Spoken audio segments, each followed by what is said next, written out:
They gave me the worst of the worst. And here I am. How did that happen?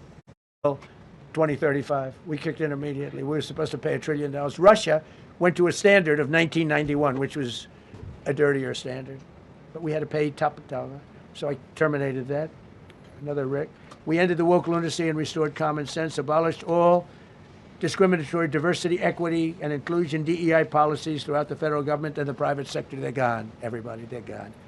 Terrible. Terminated the Green New Scam and ended the insane electric vehicle mandate. I love electric vehicles. That caused me a little problem with a man named Elon. But he understands, and he's a good guy. We get along. But I said, Elon, we can't have all electric cars. We just can't do it. I like the electric cars. I like his car. But in particular, I like his car. But we can't do that because some people don't want an electric car by 2030. And to build the power stations all over the country would have cost $4 trillion. $4 trillion. That's more than any country has. If you got China, the United States, and everyone, you couldn't do it. And it would have taken years. And yet they were supposed to be switching over electric vehicle mandate. Some people don't like electric cars. Some people want hybrids. Some people want regular gasoline-powered cars. We have more gasoline than anybody. And now with Venezuela, we have 62% of the market when you include Venezuela.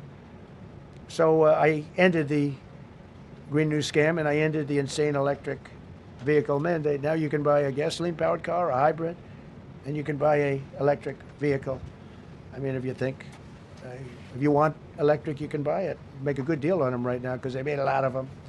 Permanently stopped Joe Biden's ridiculous CAFE standards. That's having to do with the environment, so ridiculous. Cancel the EPA's absurd, totally absurd, tailpipe emission standard, which made you spend hundreds of thousands. It made for hundreds of thousands of cars. The cost numbers were incredible that the consumer has to pay. Imposed 25% tariff on all foreign automobiles and 100% tariff on Chinese cars which don't come into the country because of tariffs. Only because of tariffs. We didn't have tariffs, you wouldn't have any car. We have now more car factories being built in the United States than ever before because of tariffs. If they take those tariffs away, China will eat our lunch. They'll take all of our car business. Now, there's another way of doing it, but it's more cumbersome, et cetera, et cetera. I don't want to scare you, but it's much more cumbersome, not as good for national security as this. We have a perfect system right now. We're making a fortune. We've never been stronger, and I hope the Supreme Court does the right thing for our country, because if they don't, it's such a problem. It's just so, it would be so sad. We're doing so well because of tariffs. And the people that are heading up the lawsuit, like there's a guy named Leonard Leo, who's bad guy, and people that are very China-oriented and foreign car-oriented and foreign business-oriented, but in particular China, they're suing to get rid of tariffs because they don't want tariffs, like Coke. Coke has businesses outside of the United States. If you have them outside, you don't want tariffs.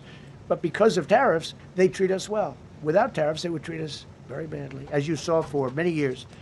They respect us more now than they ever have respected us, by a lot.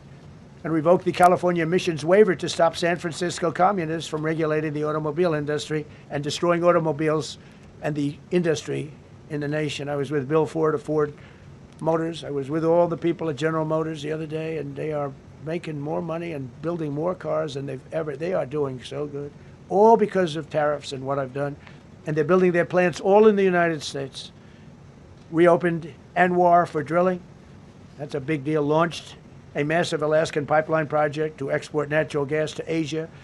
We made a deal with South Korea and with Japan that gives us money, the likes of which nobody's ever seen before.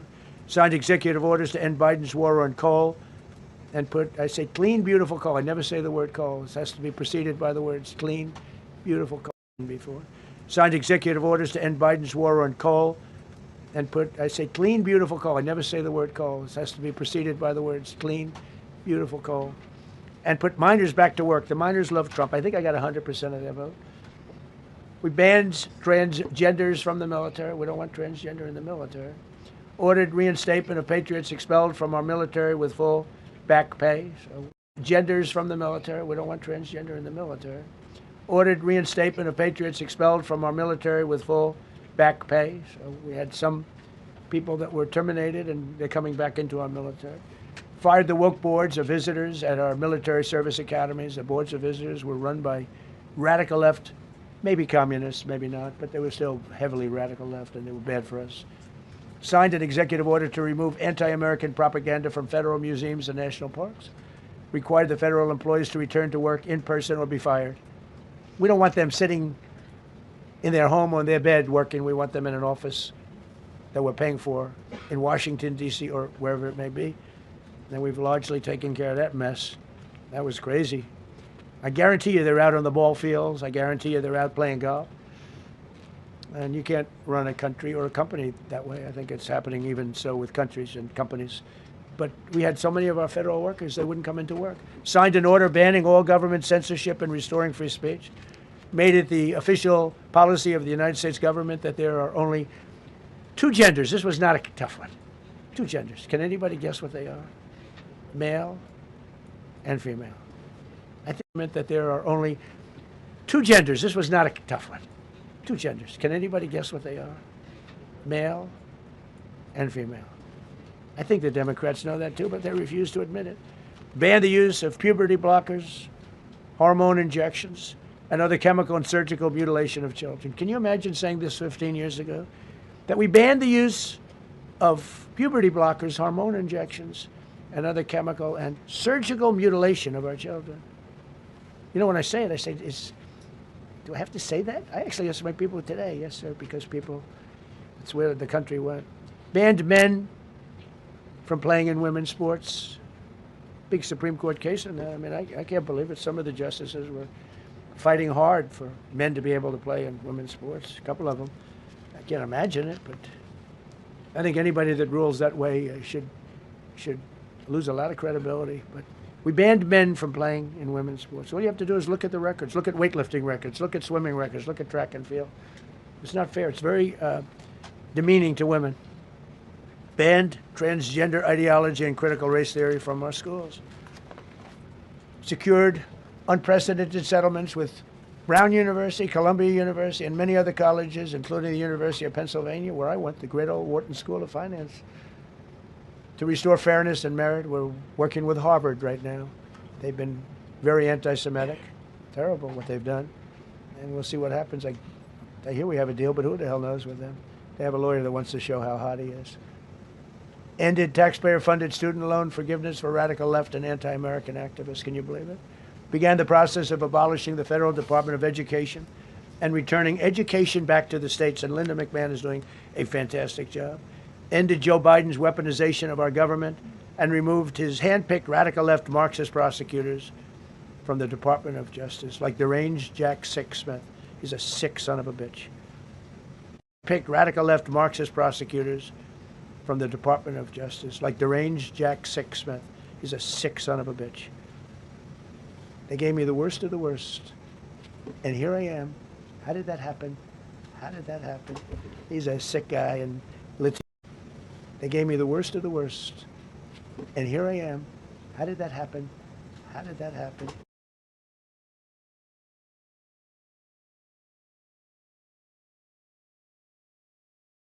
He's a sick guy. And Letitia James is sick. And Alvin Bragg is sick. They're sick people. And others. Fannie. You can't call Fannie. She doesn't like it. She wants to be called Fani. Fani Willis. Sick people. And others. Fannie. You can't call Fannie. She doesn't like it. She wants to be called Fani. Fani Willis. I won. Can you imagine? Putting somebody through that? And then if I suggest that somebody may be guilty of a terrible crime. Oh, he's weaponizing government. Trump is weaponizing government. It's terrible. Can you imagine? They say to me about weaponize. I don't weaponize anything. But what they did to me, nobody ever went through what I went through. And here I am in a place called the White House. It's a beautiful place. Who would have thought, right? Signed legislation to cut all taxpayer funding to woke and biased NPR and PBS, and they're sort of gone now, I guess. I heard they closed up. They were terrible. They were so unfair. They were so terrible. Officially reinstated Columbus Day. I like the name Columbus Day. The Italian people are very happy about it. Remember, when you go to the voting booths, I reinstated Columbus Day. That was an easy one. Christopher Columbus. Cut Social Security wait times by 50%, served 65% more Social Security recipients by phone and are on track to doubling the service and performance compared to the Biden administration. We're 2.5 to 3 times better and faster. Slash VA claims backlog to the lowest number ever recorded. Created Trump accounts starting with $1,000 for every newborn baby. This is something that's become so popular. And I give Mr. and Mrs. Michael Dell Computer, who put in $6.25 billion, started with nothing. And he actually invested all that money to give to kids so that when they grow up, they have an account that might be worth a lot of money. It'll be riding with the markets. And, you know, they can, at 20 years old, 21 years old, they could have $100,000. They could have a lot of money. That's going to be amazing. But I give a lot of credit to Mr. and Mrs. Michael Dell. Signed an AI executive order to ensure the United States dominates the future of artificial intelligence. So we're leading China. We're leading the whole world. We're producing more electricity than we ever have because I'm allowing every one of those plants to build their own electric facility.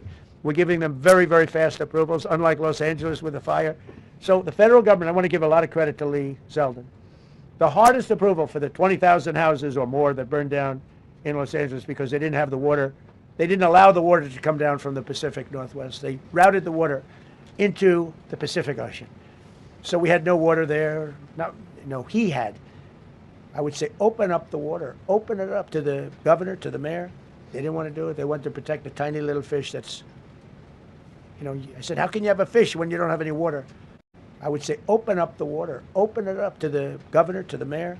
They didn't want to do it. They wanted to protect the tiny little fish that's, you know, I said, how can you have a fish when you don't have any water? It was just an excuse, I guess. But it's amazing.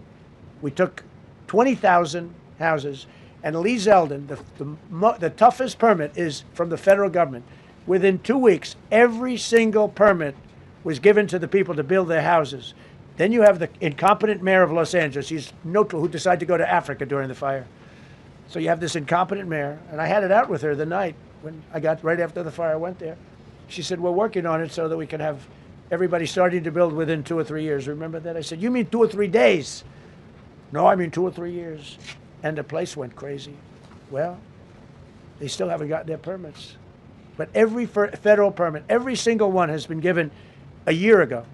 And Lee Zeldin has done a great job. And he's done a great job in the approval of all these big plants and factories and all of the electricity that they're creating for themselves. I said to Zuckerberg, I said to all of them, I said to Jeff Bezos, I said to everybody. Mark Zuckerberg couldn't believe it. He said, you know, where are we going to get all the electricity? Because you need double the electricity that the country currently makes just to fire up those big plants. I said, well, nobody can do that.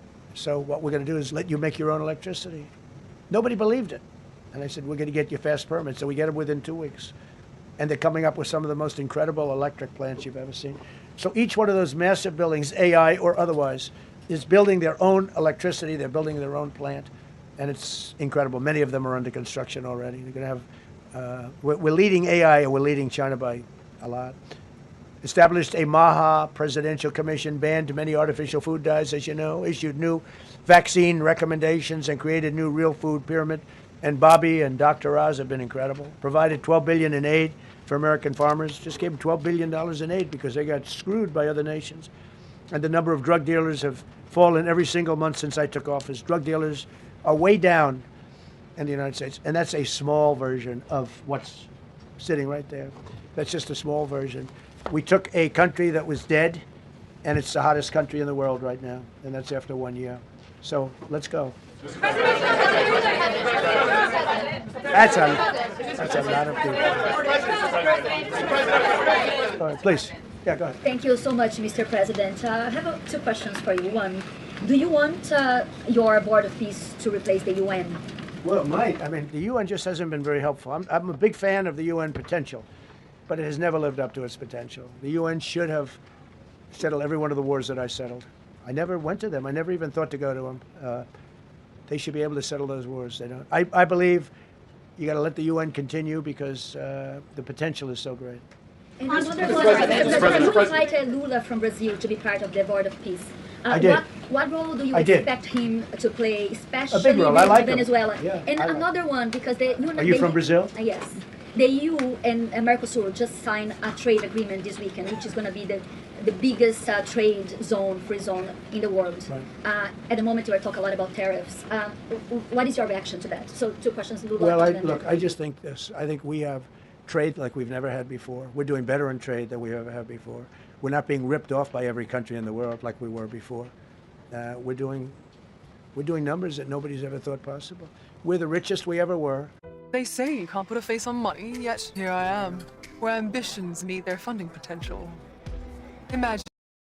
As an example, Iceland, without tariffs, they wouldn't even be talking to us about it. So we'll see what happens. I think it's going to work out quite well. Yeah, right behind. Thank you, Mr. President. How would you characterize your relationship with Emmanuel Macron and Keir Starmer right now? And have you spoken to them since your Truth Social post last No, I night? haven't, but I think I get along very well with them. I mean, they always treat me well. They get a little bit rough when they're, when I'm not around. But when I'm around, they treat me very nicely. And, I like both of them. They're both liberal. They've got to straighten out their countries. You can't, London is having a lot of problems. And if you look at Paris, got a lot of problems. They have two problems, immigration and energy. They got to stop with the windmills, and they got to go back like UK has an unbelievable asset called the North Sea. Norway uses it, makes a fortune. They have a better section of it, and they don't do it. They could straighten out their countries, and it would be good. But I get along very well with them. You told Norway's prime minister. Are you from Norway? No. You look like you would be from Norway. But she looks like she's from Norway. Go ahead. Go ahead. You told Norway's prime minister. Are you from Norway? No. You look like you would be from Norway. But she looks like she's from Norway. Go ahead. You told Norway's prime minister that you not winning the Nobel Peace Prize made you feel less obligated to think purely of peace. Well, I lost a lot of respect for Norway. And I believe very affect- strongly that Norway controls the Nobel Prize. But you have to understand, I settled 8 wars. I've had every one of those wars, every participant wrote, I didn't ask them to do it. They sent in strong they make recommendations for that. But I settled 8 wars. No president's probably ever settled 1 war. I don't know, think of it. I did 8. The reason I do it is because it's easy for me to do. And I didn't do it for a Nobel Prize. I did it because I'm saving a lot of lives. I'm trying to settle the final one. I'm trying to do Russia-Ukraine. And when Russia's ready, Ukraine's not. When Ukraine's ready, Russia's not. But they're losing 25,000 people a month on average. And I'm trying to get that one done. But no, I feel that Norway has tremendous control over who gets the Nobel Prize, despite what they say. How far are you willing to go to acquire Greenland? You'll find out. Mr. President, Kevin Hassett. Despite what they say. How far are you willing to go to acquire Greenland? You'll find out. Mr. President, Kevin Hassett has said that those $2,000 tariff rebate checks would be up to Congress to decide whether or not to disperse that. Do you agree with Kevin Hassett on that, or do you think you can do that unilaterally? No, I don't think we would have to go the Congress route, but we'll find out. The reason we're even talking about it is that we have so much money coming in from tariffs that we'll be able to issue at least a $2,000 dividend and also pay down debt for the country. But we'd do a $2,000 dividend to the people of our country. Would probably set a limit of, income limit where it made sense. But we will be able to make a very substantial dividend to the people of our country. I believe we can do that without Congress. Last night on Truth Social, you said that the British plan to hand the base of Diego Garcia over to Mauritius and then rent it back was an act of great stupidity. Previously, you backed that deal. Is it now your position that the deal should not go ahead? I think that they, when they originally were going to do it, they were talking about doing some concept of ownership. But now they're looking to essentially just do a lease and sell it. And I'm against that. It's a reasonably nothing like Greenland, but it's a reasonably important area of the globe. Not to anywhere near Greenland, but I think they should keep it. I don't know why they're doing it. Do they need money? Mr. President, with your support to the Syrian government, most probably you avoided another civil war and a bloodshed in Syria, especially after the fall of the regime. I did a good job. And, the Syrian government the last 2 weeks had to use some force to implement its force on specific areas. And well, with to keep the prisoners, the terrorist prisoners, which are some of the worst in the world, at bay. So they were able to keep that. He's working very hard. The president of Syria is working very, very hard. Strong guy, tough guy, pretty rough resume. But you're not going to put a choir boy in there and get the job done. I spoke with him yesterday because we were talking about the prisons and what was going on. We have some of the worst terrorists in the world in those prisons, and he's watching them. Serious. Go Mr. ahead. President, Gavin Newsom is going to be at Davos if he's not already there. You're probably going to run into him. I presume that this is for him to raise his platform for 2028, but what do you anticipate his foreign policy platform is going to be? I don't know. I mean, I don't know that he's going to be the nominee. I know this. I had a very good relationship with Gavin Newsom when we were, in office together. I was president. He was the governor of California. We had he would talk about it often, and somewhere we just went astray. I just hate the way California is being run. We actually have people leaving. It's never happened before, but I hate the way it's being run. He and I had a very good relationship, really close to the word exceptional, but now we seem not to. Thank you, President Trump. President Trump, you spoke earlier. Mr. President. You've been hearing from allies. Thank you. No, above you. Thank you so much, President Trump. Kara Castanova from Lindell TV. And you spoke earlier about the 2020 election. Now that Maduro is in U.S. custody and he was criminally charged, has any more information emerged that you could share with us regarding Venezuelan election software and Venezuelan ties to tampering with the 2020 election? And would you consider speaking to Maduro personally in prison in New York to get some answers on Venezuela's involvement with the 2020 election? No, I don't think I would be doing that. I think my lawyers would be very unhappy if I did. Yeah, they